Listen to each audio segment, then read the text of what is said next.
বিরিয়ানি পছন্দ করে না এমন মানুষ কজন আছে বলুন?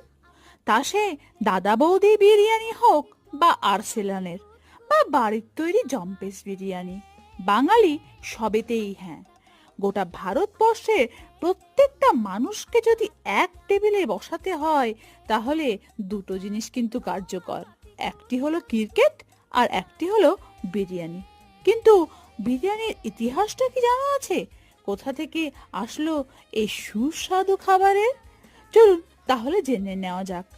ভারতবর্ষের ইতিহাসে মুঘল সাম্রাজ্ঞী মুমতাজ মহল শুধু তাজমহলের কারণেই অমর হয়ে আছেন এমন কিন্তু নয়। তাজমহল ছাড়াও ভারতবর্ষের মানুষ আরও একটি আশ্চর্য জিনিস লাভ করেছে তারই সুবাদে। সে জিনিসটি হলো আমাদের সকলের প্রিয় খাবার বিরিয়ানি। জনশ্রুতি আছে, একবার মুমতাজ